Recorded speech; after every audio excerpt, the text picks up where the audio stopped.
प्रज्ञान YouTube channel में जुड़े हुए सभी सत्संगी जन एवं प्रबुद्ध श्रोताओं का स्वागत है।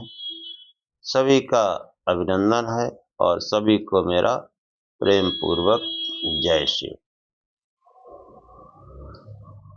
पिछले व्याख्यान में जो है सृष्टि का जो मूल कारण यानी उपादान, उस पर नाना प्रकार से प्रश्न किए गए कि उसका उपादान कारण ईश्वर है, प्रकृति नहीं। उन सब का शंका समाधान करते हुए विविध प्रकार से महर्षि कपिल ने जो है समझाया और उसी आख्यान को आगे बढ़ाते हुए आज का भी आख्यान प्रारंभ करते हैं। ओम असतो मा सद्गमय तमसो मा ज्योतिर्गमय मृत्योर्मामृतं गमय। हे परम गुरु परमात्मा, मुझे असत्य से सत्य की ओर ले चलो, अंधकार से प्रकाश की ओर ले चलो तथा मृत्यु से अमरता की ओर ले चलो। कि जो है ये एक जो है प्रश्न किया गया कि जगत सर्ग परार्थ का है, कि संसार की जो भी रचना है वो परार्थ है, वो अपने लिए नहीं। कोई भी रचना अपने लिए नहीं होती, दूसरे के अर्थ के लिए होती। ऐसे ही जगत की रचना को परार्थ कहा गया है। यदि धर्मादि भाव अंतःकरण के धर्म है तो आत्मा के लिए इनका उपयोग कैसे होगा? अनुपयुक्त होने से धर्मादि की तथा इनके कारणभूत सत्वरजतम गुणों की व्यर्थता हो जाएगी, तब इनका होना न होना बराबर है। ऐसी शंका करने पर महर्षि कपिल कहते हैं, गुणादि नात्यंत बाधा, कि गुण आदि का थोड़ा भी अनुप्रयोग नहीं। हाँ, इनका प्रयोग बराबर रहता है।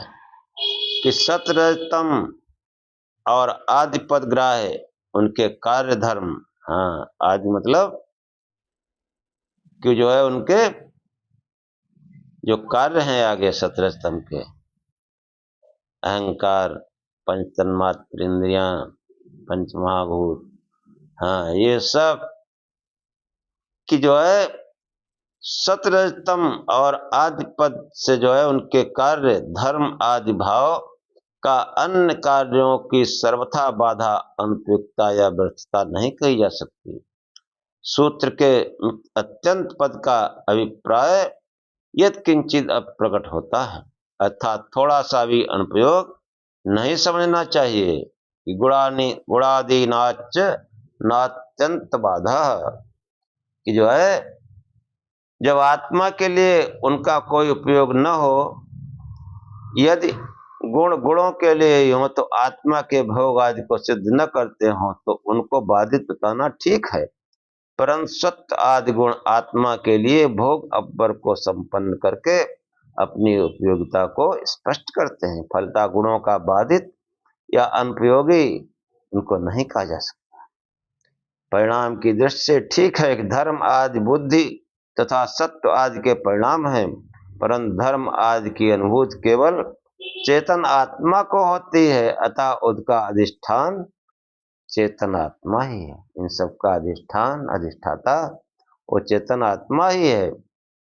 हाँ, सूत्रकार जो है आगे इसके उपयोग को सिद्ध करते हुए कहते हैं कि पंचावयव योगात सुख संवित्ति, पंचावयव योगात सुख संवित्ति। पांच ज्ञानेंद्रियों हैं, पंचावयव कहा कि पांच ज्ञानेंद्रियों के योग से सुख आदि का अनुभव होता है। कि 5 ज्ञानेंद्रिय अंतःकरण के 5 अवयव के समान है। यथा विषय उनके योग अर्थात सन्निकर्ष से सुख संवित्ति सुख की अनुभूति आत्मा को होती है। परिणाम की दृष्टि से धर्म आदि भावों के अंतःकरण का धर्म होने पर भी उनसे होने वाली अनुकूल अनुभूति आदि आत्मा होती है। कोई भी धर्म कर्म कुछ भी करो तो उसकी अनुभूति उस आत्मा को ही होती है। अंतःकरण का सीधा संबंध बाह्य जगत के साथ नहीं है। वह 5 ज्ञानेंद्रियों के द्वारा पूरा होता है। अंतःकरण यानी बुद्धि मन वगैरह जो है, इसका सीधा संबंध जो है बाह्य जगत के साथ नहीं है। हाँ, वो ज्ञानेंद्रियां जो है वही उनके द्वारा इसका संबंध होता है तथा प्रत्येक इंद्रिय अपने नियत विषय के साथ संपर्क स्थापित कर पाती है। इसलिए सूत्र में अवयव पद से उनका संकेत किया गया है। बाह्य विषय के साथ सीधा संबंध इंद्रिय का रहता है। विषयाकार परिणित होकर वह उस विषय को मन तक पहुंचा देती है। मन अहंकार को और अहंकार बुद्धि को दे देता है। बुद्धि तदाकार होकर उस विषय को आत्मा में समर्पित करते हैं। हाँ, ये सिस्टम है कि बाह्य विषयों से इंद्रियों का योग होता है और उससे वो उसको जो है मन को पहुंचाते हैं और मन अहंकार को, अहंकार बुद्धि को और बुद्धि फिर उसी भाव में, हाँ, उसी रूप स्वरूप में होकर के उसको आत्मा तक पहुंचाती है। इस प्रकार अंतःकरण के अवयवभूत 5 इंद्रियों के सहयोग से आत्मा को सुखानुभूति होती है। सुख प्रत्येक अन्य भाव का उपलक्षण है। अनुकूल प्रतिकूल समस्त अनुभूतियों में यही क्रम समझना चाहिए। चाहे अनुकूल हो अनुभूति, चाहे प्रतिकूल हो, यही सबका सिस्टम है। इंद्रियां जो है बाह्य विषय से संपर्क स्थापित कर मन को समर्पित करती हैं। मन जो है अहंकार को और अहंकार बुद्धि को, और बुद्धि उसी तद्रूप होकर उस विषय से वो आत्मा को जो है समर्पित करती है। और चाहे इसके लिए चाहे अनुकूल विषय हो चाहे प्रतिकूल हो, सबका सिस्टम यही है कि जो है सभी अनुभूतियों में यही क्रम समझना चाहिए। अनेक व्याख्याकारों ने सूत्र में पंचावयव पद का अनुमान के साथ 5 अवयव प्रतिज्ञा है, उदाहरण उपनय निगमन आदि किया है। अनुमान में जो है ये आते हैं, उनके अनुमान के ये वो हैं। आगे जब न्याय शास्त्र का वर्णन होगा तब इन सबको विस्तार से समझाया जाएगा कि सुखादि की अनुभूति या संवित्त में प्रतिज्ञा आदि अवयवों का कोई उपयोग तो नहीं है, पर जो है आत्मा को सुखादि की अनुभूति के संपादन से सुखादि के कारणभूत सत्व आदि गुणों का अनुमान द्वारा अस्तित्व सुतराम सिद्ध हो जाता है। ऐसा सूत्रार्थ करना चाहिए। प्रतिज्ञा आदि 5 अवयवों के प्रयोग से अनायासी इंद्रिय अतीन्द्रिय पदार्थों का बोध होता है। इस प्रकरण में आत्मा द्वारा सुख आदि भावों की अनुभूति का प्रतिपादन करके उनके कारणभूत धर्माधर्म तथा सत्य तमस के वास्तविक अस्तित्व को स्पष्ट किया गया है। कि जो है श्रुति पिछले सूत्रों में जो आया है कि श्रुति और लिंग के आधार पर धर्म आदि की जगन निमित्ता को प्रमाणित किया गया है। अब लिंग अर्थात अनुमान का स्वरूप क्या है? लिंग मतलब चिन्ह। कोई चिन्ह देखकर अनुमान कर लिया जाता है। पहले बताया कि किसी सूत्र में आया है कि जो है कोई चिन्ह देखकर किसी पदार्थ का अनुमान कर लिया जाता है। जैसे धुआं उठ रहा हो तो ये अनुमान कर लिया जाता है धुआं देखकर जो है कि कहीं अग्नि जल रही है। अचानक जो है जब नदी में कोई कचरा आ जाता है, कीचड़ और घास फूस आदि पेड़ पौधे उसके बहाव में जब आ जाते हैं तो अनुमान कर लिया जाता है कि ऊपर पहाड़ों पर कहीं जो है भूस्खलन हुआ है या वर्षा हुई है तेज। तो ये जो है लिंग देखकर इस तरीके के जो है अनुमान कर लिए जाते हैं। हाँ, अब लिंग अर्थात अनुमान का स्वरूप क्या है, सूत्रकार अगले प्रकरण में इसी अर्थ को स्पष्ट करता है कि न सुकृत ग्रहणात् संबंध सिद्धि, कि सुकृत ग्रहणात् मतलब एक बार एकत्र ग्रहण से व्याप्ति का निश्चय नहीं होता है। संबंध मतलब व्याप्ति को कहते हैं कि किसी दो धर्मों का अविव्यचरित नियत साहचर्य व्याप्त कहलाता है, जो अनुमान का मुख्य आधार है। कि व्याप्ति जो है वो अनुमान का आधार है। कैसा कि जो है धुआं जो है अग्नि में व्याप्त रहता है, तो धुएं को देखकर उस अग्नि का जो है अनुमान कर लिया जाता है। ऐसी व्याप्ति को सिद्धि कहीं दो के एक बार ही एक साथ या एक जगह ग्रहण होने से नहीं होती। जो वस्तु कृतक यानी बनने वाली है वह अवश्य अनित्य होती है। जो वस्तु बनने वाली है वो अवश्य अनित्य होती है। जो नित्य वस्तु है वो बनती बिगड़ती तो है नहीं। हाँ, कृतकृत्व और अनित्यत्व इन दोनों धर्मों का नियत साहचर्य है। एक धर्म दूसरे को छोड़कर रह नहीं सकता, यही इसकी व्याप्ति है। व्याप्ति के लिए धर्मों का एक बार या अनेक बार इकट्ठे ग्रहण होना कोई विशेषता नहीं रखता। जहां अपेक्षा इस बात की होती है कि उनमें से एक दूसरे को छोड़कर न रह सके। यदि घट के निर्माण के समय हम अनेक बार भी गर्दभ के साथ बंधे देखते हैं तो भी घट गर्दभ की व्याप्ति संभव नहीं हो सकती। कि जो है घड़ा वो जो है लाद दिया जाता है गधे, या जहां गधा बंधा है वहीं घड़े भी रखे हैं, लेकिन उनकी जो है दो धर्मों के निरंतर साहचर्य मतलब घट और गर्दभ की व्याप्ति संभव नहीं है। वो एक दूसरे को छोड़कर रह सकते हैं। कि पद अलग न रखकर इत्यादि के समान समस्त पाठ भी माना जा सकता है। न सकृत ग्रहणात् अर्थात असत कृत ग्रहणात् होगा। किन्हीं दो धर्मों का निरंतर साहचर्य होने से व्याप्ति सिद्ध होती है। व्याप्ति के भेद के साथ सूत्रकार ने उसका स्वरूप बताया कि निरंतर साहचर्य से ही व्याप्ति होगी। कि घड़ा और मिट्टी का निरंतर साहचर्य, उसी से कार्य सिद्ध होता है। अगर मिट्टी हटेगी तो घड़ा रह ही नहीं जाएगा, और घड़े की भी कल्पना मिट्टी के बगैर नहीं हो सकती, इसलिए निरंतर साहचर्य है। व्याप्ति के भेद के साथ सूत्रकार महर्षि कपिल ने उसका स्वरूप भी बताया। क्या स्वरूप है कि नियत धर्म साहित्यम उभयोर एक तरस्य व व्याप्ति है। कि नियत धर्म साहित्यम यानी व्यवस्था पूर्वक धर्मों का इकट्ठा रहना व्याप्ति है। चाहे वह उभय यानी दोनों धर्म का ही हो या एक तरह दोनों में किसी एक का हो।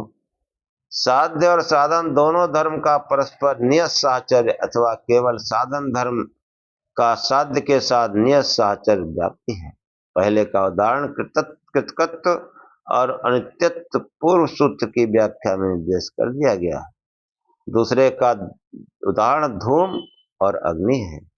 धूम और अग्नि का आपस में साहचर्य होता है। धूम अग्नि के बिना संभव नहीं, इसलिए धूम की व्याप्ति अग्नि के साथ है। पर अग्नि धूम के बिना भी दग्ध अयोगोलक अथवा श्रृंगार आदि में रहता है। अग्नि जो है जब धुआं खत्म हो जाता है तब भी अग्नि बनी रहती है, दहकती रहती है। कि दोनों धर्मों का में एक तो जरूर रहेगा, अग्नि तो रहेगी जरूर। धुआं भले ही न रहे, और धुआं हो रहा है तो अग्नि दोनों रहेगा, लेकिन अग्नि अकेले भी रह सकता है।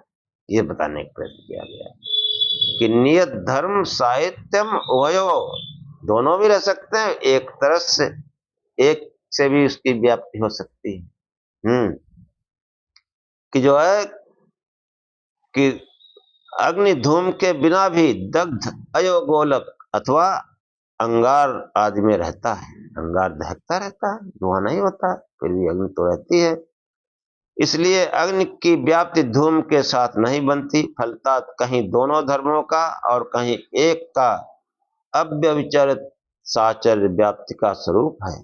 जहां दोनों धर्मों का परस्पर एक दूसरे के साथ समान साचर्य होता है उसे समव्याप्ति, और जहां एक ही धर्म का साचर्य हो उसे विषम व्याप्ति कहें।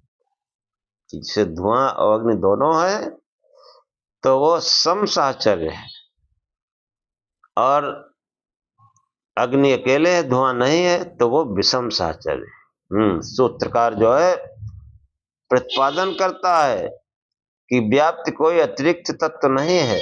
न तत्वांतरम वस्तु कल्पना प्रसक्ते, व्याप्ति अतिरिक्त तत्व नहीं, व्यर्थ वस्तु कल्पना की प्रसक्ति से। व्याप्ति जो है कोई पृथक तत्व नहीं है, वो दो तत्वों से के आपस में जो है साचर्य से व्याप्ति हो जाती है, लेकिन व्याप्ति कोई अलग से कोई तत्व ऐसा नहीं है। व्याप्ति के वो अतिरिक्त तत्व मानना युक्त संगत नहीं, क्योंकि अतिरिक्त वस्तु की कल्पना व्यर्थ होगी। कारण यह है कि वहां भी अव्यभिचरित साचर्य को मानना तो अवश्य अपेक्षित होगा, फिर उसी को व्याप्त क्यों न मान लिया जाए।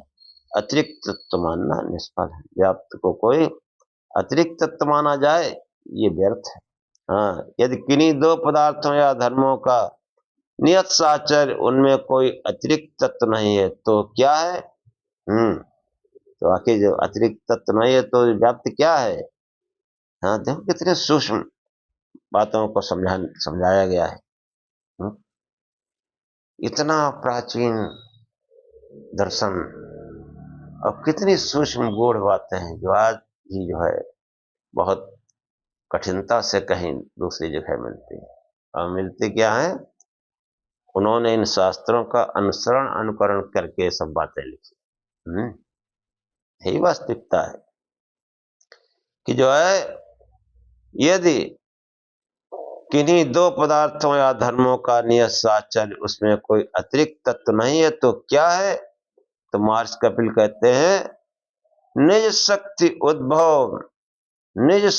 उद्भवम इति आचार्य, जो है अपनी स्वाभाविक शक्ति का प्रकट होना अथवा धर्मों का साचर्य है, कि जो है ऐसा कपिल आचार्य कहते हैं।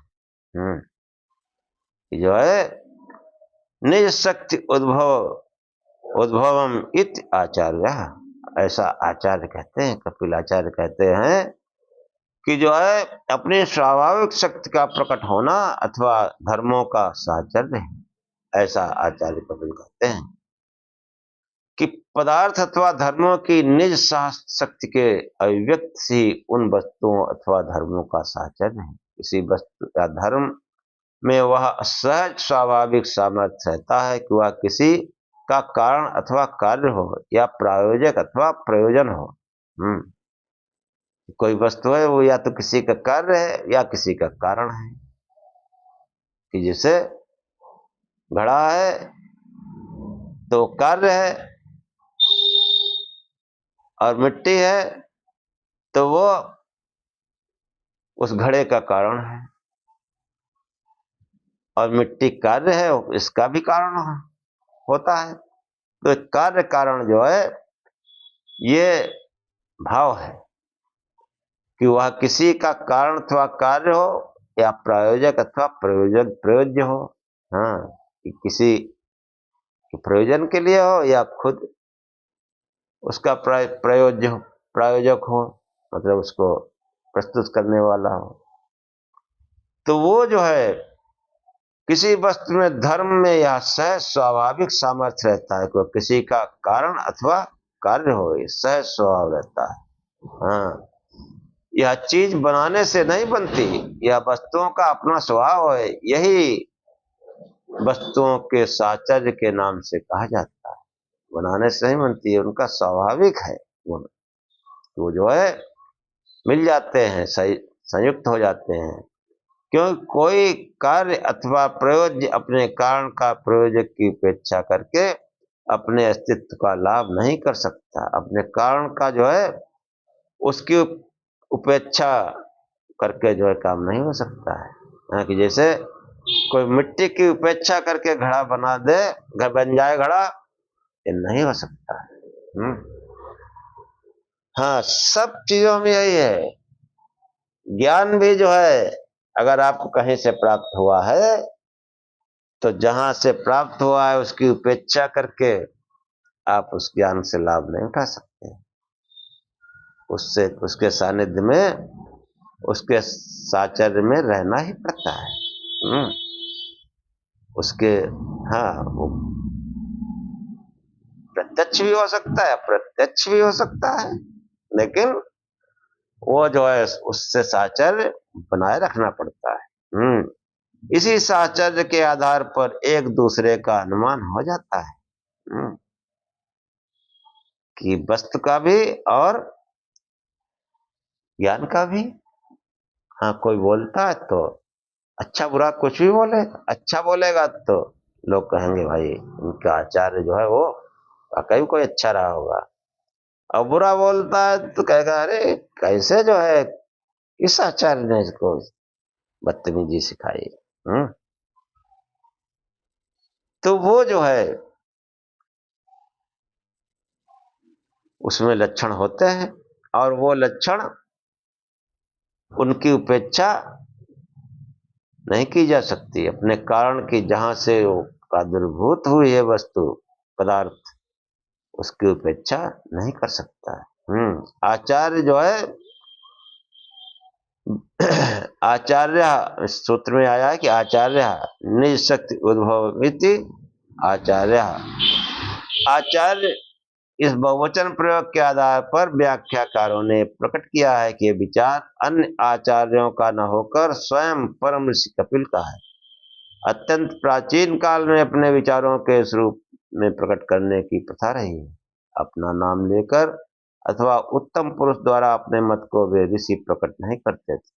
नाम लेने में अश्रेयस की भावना और उत्तम पुरुष से कहने में अभिमान की भावना प्रकट होती, ऐसा समझते थे। यद्यपि यह समस्त शास्त्र कपिल की रचना है, पर यहाँ इस प्रकार अपने मत का प्रकाशन एक विशेष लक्ष्य को लेकर हुआ है। ऋषि ने अगले सूत्र में अपने प्रशिष्य पंचशिख के मत का उल्लेख किया है और कतिपय स्थानों द्वारा इसका विवेचन करके दोनों में सामंजस्य स्थापित किया है। कपिल की विद्यमानता में ही पंचशिख सांख्य विषयक वैदुष्य प्राप्त कर चुके थे और विभिन्न विषयों पर आलोचनात्मक विवेचन प्रस्तुत करने लगे थे। परम इसने स्नेह व वात्सल्य भाव से इस विषय में उनके विचार का उल्लेख किया है। हाँ, कि गुरु ने ही सिखाया, आचार्य ने ही सिखाया और ज्ञानी हो गए। तो आचार्य जो है अपने जो है शिष्यों का भी उल्लेख कर देते हैं। ज्ञानी है, देखो भाई बहुत अच्छा बोल रहा है, बहुत अच्छा काम कर रहा है, जबकि सिखाया उसी ने, वो ऐसा कह रहा है। तो कतिपय विद्वानों का कहना है कि इस प्रकार पंचशिख के मत का उल्लेख भी प्रकट करता है कि यह सूत्र रचना कपिल की नहीं। कपिल तो पहले ही शास्त्र का निर्माण कर चुके होंगे। पंचशिख तो उनके शिष्य का शिष्य था। यद्यपि इस विषय का विस्तृत विवेचन जब सांख्य दर्शन का कोई इतिहास पढ़ेगा तो मालूम पड़ेगा कि जो है प्रसंग बस यहाँ इतना आवश्यक है कि ऐतिहासिक संकेतों से स्पष्ट होता है कपिल के जीवन काल में ही पंचशिख वैदुष्य प्राप्त कर चुके थे, वैधता प्राप्त कर चुके थे, तथा कपिल ने अपने शास्त्र का निर्माण पहले अवश्य कर लिया था, पर पंचशिख के विचार का उसमें उसके प्रति वात्सल्यपूर्ण आदर भाव से समावेश कर दिया। ये भी होता है। तो इसमें जो है ज्यादा कोई विवाद की आवश्यकता नहीं। हमको जो है जो सांख्य सूत्र हैं उनको समझने का प्रयत्न करना चाहिए। कि व्याप्ति के विषय में पंचसिक का विचार है कि आधे शक्ति योग इत पंचसिखा, आधे शक्ति व्याप्त है। और पंचसिक आचार्य का एक कथन है कि पहले विचार का सार यह है कि जिससे धूम अग्नि का अनुमापक है, इस स्थल में धूम अग्नि का कार्य है, कोई कार्य कारण के बिना अस्तित्व में नहीं आ सकता। अग्नि न हो तो धुआं कैसे उठेगा? नहीं उठेगा। इस प्रकार धूम का अग्नि के साथ साचर्य अभिव्यक्त होता है, पर यह साचर्य धूम की अपनी सहज कार्य रूप शक्ति से अतिरिक्त कुछ नहीं। इस साचर्य में कार्यता की छाया दिखती है, क्योंकि यहाँ धूम कार्य है, इसलिए वह साचर्य उसी का रूप। इस विषय में पंचसिक का कहना है कि कार्यता आधेय शक्ति है, व्युत्पादन द्वारा हम इस शक्ति का आधान करते हैं। आधेय शक्ति, आधेय शक्ति मतलब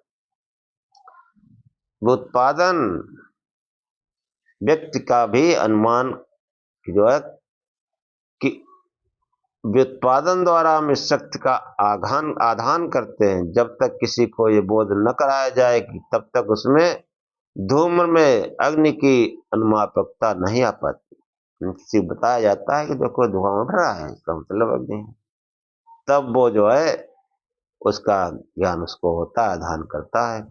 अन्यथा अव्युत्पन्न व्यक्ति भी अनुमान कर ले, पर ऐसा नहीं होता। इसलिए यह मानना चाहिए कि धूम में वह शक्ति सहज नहीं प्रत्युत आधेय है, उद्बोधन के द्वारा उपस्थित कराई जाती है, उसे संकेत भी कह सकते। अगले सूत्रों में जो है इसी बात को जो है और स्पष्ट रूप से बताया गया कि न स्वरूप शक्ति नेमः पुनर्वाद प्रसक्ते, स्वरूप शक्ति ही व्याप्ति नहीं है पुनरुक्ति के प्रसंग से। कि जो है नियम, न स्वरूप शक्ति नियम है, कि नियम पद का अर्थ व्याप्ति है, स्वरूप शक्ति ही व्याप्ति है। अर्थात वन में धूम की व्याप्ति धूम का स्वरूप ही है, ऐसा नहीं कहना चाहिए, क्योंकि इससे पुनर्वाद अर्थात पुनरुक्ति की प्रसक्ति हो जाएगी। व्याप्ति को धूम का स्वरूप मानने पर दोनों का एक ही अर्थ होगा। तब अग्नि में धूम की व्याप्ति है, इस कथन में धूम की व्याप्ति पुनरुक्त हुआ, क्योंकि जो धूम है वही तो व्याप्ति है। फिर इससे फल भी क्या सिद्ध होगा? दोनों के एक होने से धूम का धूम है, व्याप्ति की व्याप्ति है, अथवा धूम की व्याप्ति है, ये सब एक ही बात है, इसमें कोई अर्थ सिद्ध नहीं होता। ये केवल अनर्गल प्रलाप सा है कि अग्नि में धूम की व्याप्ति है और इसमें इधर उधर का जो है तर्क करो तो उससे कोई फायदा नहीं। पुनरुक्ति जो है उसको समझाते हुए आचार्य कपिल कहते हैं विशेषणार्थक के प्रसक्ते, कि विशेषण रूप में अनेक अर्थ होने के प्रसंग में विशेषण रूप में नाना प्रकार से कहा जाता है, अन्यथा वो एक ही है। जब धूम ही व्याप्त का स्वरूप है तब उसके साथ विशेषण रूप में इसका कथन करना अनर्थक होगा।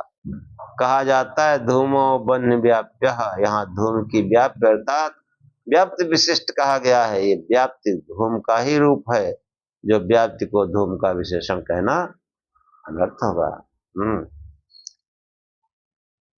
और फिर आगे जो है अन्य दोष बताते हुए आचार्य कपिल कहते हैं पल्लवादिश्व अनुपपत्तेश्च, कि पत्ते आदि में अयुक्त होने से पल्लव पत्ते से दूरस्थ पुरुष भी वहां विद्वान वृक्ष का अनुमान कर लेता है। हम कहीं दूर खड़े हैं, हमें ओट से कुछ थोड़े पत्ते टहनी के दिखाई दे रहे हैं, उनके द्वारा हम वहां विद्यमान वृक्ष का अनुमान कर लेते हैं। कि दूर से देखा कोई पेड़ है, पूरा नहीं दिख रहा, ऊपर कुछ दिख रहा, तुमको लगता है हाँ पेड़ है, किसी कारण से पूरा नहीं दिख रहा है। हमारा वो ज्ञान यथार्थ होता है। यदि पल्लव में वृक्षानुमापक सहन शक्ति है, शक्ति सहज है, तो पत्तों के टूटकर अलग चले जाने पर उन पत्तों से वहां विद्यमान वृक्ष का बोध होना चाहिए। हाँ, पर ऐसा नहीं होता है। ये सहज रूप में शक्ति है जो है वह हमारा ज्ञान यथार्थ होता है। यदि पल्लव में वृक्षात्मक ज्ञान सहज हो तो कहीं ढेर भी पत्तों का दिखाई पड़ता है, टूट जाते हैं, तो ढेर देख के तो नहीं वृक्ष का अनुमान हो सकता है। किंतु पत्ते टूटकर अलग चले जाने पर भी उन पत्तों से वहां विद्यमान वृक्ष का बोध होना चाहिए, पर ऐसा नहीं होता। हाँ, पत्तों का ढेर हो, सोचोगे ये सहज रूप में शक्ति है, पत्ते जहां वहां वृक्ष होगा, नहीं। वो जो है हरे भरे पत्ते देख के हम जान जाते हैं ये ऊपर लगे हुए है पेड़। अब कहीं ढेर देख कर सहज रूप में जहां पत्ते हैं वहां पेड़ है, ऐसा नहीं होता है। पल्लवादि अनुपत्तेश्च, पत्ते आदि होने में अयुक्त होने से, कि जो है इस पत्ते में वर्तमान वृक्ष का अनुमान कराने वाली शक्ति को आधेय माना जाता है, तो दोष होगा। यही जो बताया कि अन्य दोष उपस्थित होता है, तब वहां अनुमान हो जाने की आपत्ति नहीं आती। इस प्रकार पल्लववाद में अनुपपन्न होने से व्याप्त की हेतु निज शक्ति नहीं माना जा सकता। पत्तों में वो निज शक्ति नहीं है कि वृक्ष का बोध कराएं। हाँ, कि जो है विरोधी हेतुओं की समाप्ति का द्योतक है। अनुरुद्ध पाठ के अनुसार सूत्र पद च नहीं है। हाँ, यहां तक जो है ला करके उन्होंने इस विरोधी विचारों में जो है यहां तक लाके उसको समाप्त कर दिया। जितने भी तर्क हो सकते थे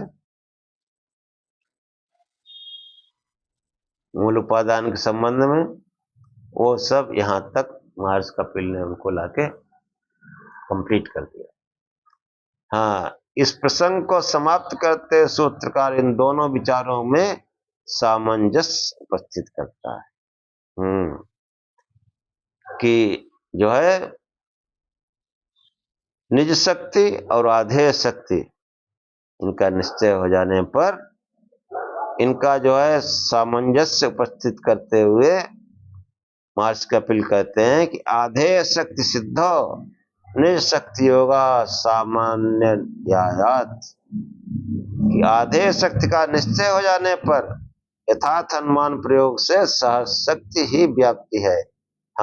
ऐसा हम जान लेते हैं कि प्रत्येक स्थल में अनुमान के लिए हेतु की व्याप्ति और पक्ष आदि में उसके अस्तित्व अथवा संबंध का व्युत्पादन आवश्यक है। जब तक किसी को हेतु पक्ष के साथ व्यापक व्याप्य भाव ग्रहण नहीं होता, तब तक अनुमान का होना संभव नहीं है।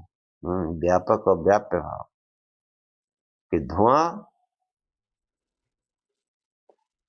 और अग्नि, ये दोनों व्यापक और व्याप्य भाव जब तक नहीं है तब तक अनुमान होना संभव नहीं है। कि अग्नि भी हो और धुआं भी हो, तब जो है धुआं का देखकर जो है व्यापक और व्याप्य भाव, मतलब आधेय शक्ति और निज शक्ति, उसका सामंजस्य होता है। कि जो है तब ये जान लिया जाता है कि धूम में अग्नि की ओर कार्यत्व व उत्पत्ति धर्म से अनित्य की अनुमति होती है। हाँ, हेतु में व्याप्ति को जान लेना ही आधेय शक्ति है अथवा संकेत कहा जाता है। इसकी सिद्धि अर्थात निश्चय हो जाने पर हम इस बात को स्पष्ट रूप से समझ लेते हैं कि व्याप्त वस्तुतः हेतु की निज अर्थात सहज शक्ति है। हाँ, हेतु में अनुमापकता हमारे जान लेने से आ जाती है। ऐसी बात नहीं है, वह तो उसमें स्वतः विद्यमान है कि अग्नि में जो है धुआं स्वतः विद्यमान है। उसको जो है कोई जाने न जाने इससे क्या होता है, वो तो स्वतः विद्यमान है ही। उसका जान लेना व्यवहार में उपयोगी होता है और उसके द्वारा हम अनुमान का प्रयोग करते हैं। न्याय पद का अर्थ अनुमान का प्रयोग है। हाँ, आदेश शक्ति अर्थात संकेत का निश्चय हो जाने पर समान यथार्थ रूप में अनुमान का प्रयोग होने से स्पष्ट हो जाता है कि निशक्ति ही योग संबंध अथवा व्याप्ति। अभिप्राय है कि व्याप्ति विषयक ज्ञान अनुमान के प्रयोग में उपयोगी है। इसलिए यह आवश्यक है कि पर्याप्त का स्वरूप हेतु का सहज धर्म है। ऐसा समझ लेने पर उक्त विचारों में परस्पर कोई असामंजस्य नहीं रहता। कि व्याप्य व्याप्ति कि जो है धुआं और अग्नि उनका, हाँ, धुएं में जो है सहज रूप शक्ति है कि वो अग्नि का बोध कराता है, अग्नि में नहीं शक्ति है कि वो धुआं प्रकट कर देता है। तो प्रधान आदि अतीन्द्रिय पदार्थों को जानने के लिए उपयोगी अनुमान प्रमाण के आवश्यक अंग व्याप्ति का निरूपण करके प्रसंग व शब्द प्रमाण की स्पष्टता व दृढ़ता के लिए सूत्रकार शब्द और अर्थ के संबंध का उत्पादन करता है। शब्द और अर्थ जो है उनका कैसा संबंध है, कि वाच्यवाचक भाव संबंध शब्दार्थ हो। शब्द और अर्थ का परस्पर वाच्यवाचक भाव संबंध होता है। कि शब्द है तो शब्द के साथ अर्थ भी जुड़ा रहता है, वाचक और वाच्य भाव। कि जो है कोई भी शब्द हो उसका कोई अर्थ होता है, वो अर्थ शब्द के साथ ही जुड़ा रहता है। वाणी से कोई शब्द निकालो। कालिदास ने प्रार्थना की, बागर्थाविव संप्रक्त बागर्थ प्रतिपत्ते जगता पितरौ वंदे पार्वती परमेश्वर। हाँ, कि वाणी और अर्थ उसके अर्थ के साथ मिले हुए, वाणी में शब्द और अर्थ बिल्कुल संप्रक्त होते हैं और उस वाणी के अर्थ को पाने के लिए मैं इस प्रकृति के स्वामी, इस संसार के नियंता अधिष्ठाता उस परमेश्वर, उस महेश्वर की वंदना करता हूं। कि जो है बागर्थाविव संप्रक्तो बागर्थ प्रतिपत्ते जगता पितरौ वंदे पार्वती परमेश्वर।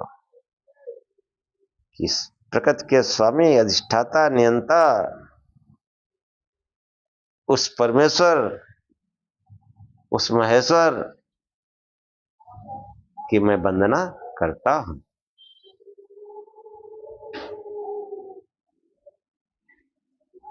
देखो, विद्या में भी जो है उस परमेश्वर को ही माना गया है, उसी की स्तुति की गई है। कि वाच्यवाचक भाव संबंध शब्दार्थ हो। शब्द और अर्थ का परस्पर वाच्यवाचक भाव संबंध होता है। कि जो है प्रत्येक शब्द में मुख्य रूप से किसी एक और कभी अनेक अर्थ का बोधन कराने की शक्ति निहित रहती है। उसी का नाम वाचकता शक्ति है, वह अविधा है, वही शक्ति सहज है, पर उसका जान लेना ही व्यवहार का साधक होता है। उसे जाने बिना हम शब्द से अर्थ का बोध नहीं कर सकते। इसी का नाम संकेत है।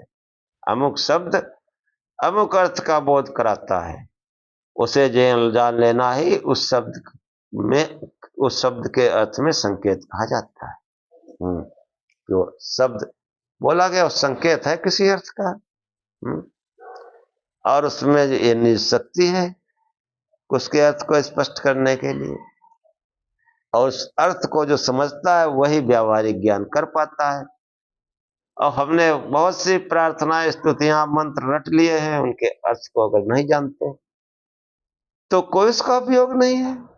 उसको कोई भी कुछ भी पढ़ो, उसके अर्थ को समझो, वो क्या कह रहा है, उसके संकेत को समझो। हाँ, उसके संकेत को, तत्सवितुर्वरेण्यम, जिसने संसार को जो है रचना की वह वर्णीय है। जिस संसार का बनाने वाला है वो वर्णीय है। प्रार्थना है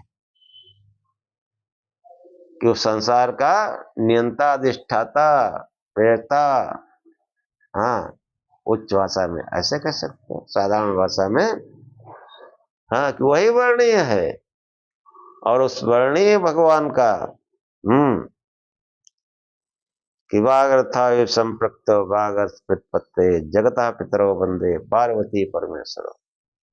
पार्वती इस प्रकृति के स्वामी महेश्वर की मैं उपासना, वंदना करता हूं। हाँ, हम लोग भी भगवान महेश्वर की उपासना करें, वही गुरु भी हैं और भगवान भी है। हाँ, उसी को महर्षि पतंजल ने कहा है, सपूर्व सामप गुरु काले नवच्छेदात।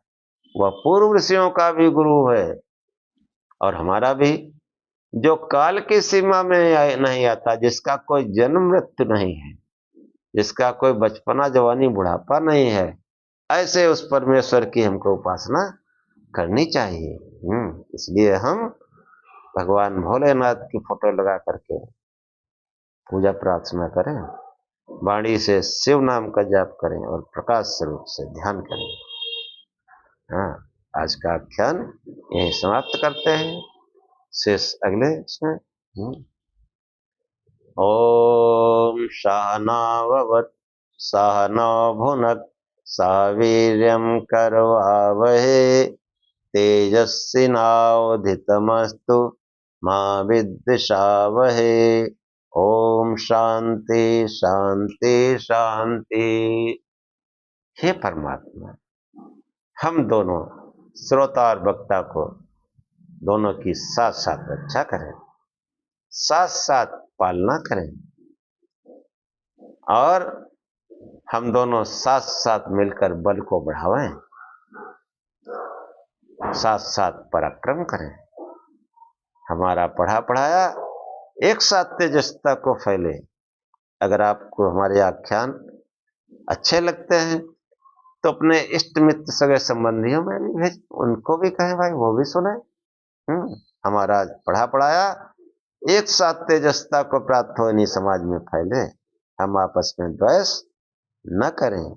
हे परमात्मा, हम दोनों को त्रिविध शांति प्राप्त हो, दैहिक, दैविक, भौतिक सभी प्रकार के दुखों की अत्यंत निवृत्ति हो, जो इस शास्त्र का प्रयोजन है। त्रिविध दुख अत्यंत निवृत्ति, तीनों प्रकार के दुखों से हमें जो है अत्यंत शांति प्राप्त हो, इसकी जो है निवृत्ति हो जाए। ओम शांति शांति शांति। जय शिव।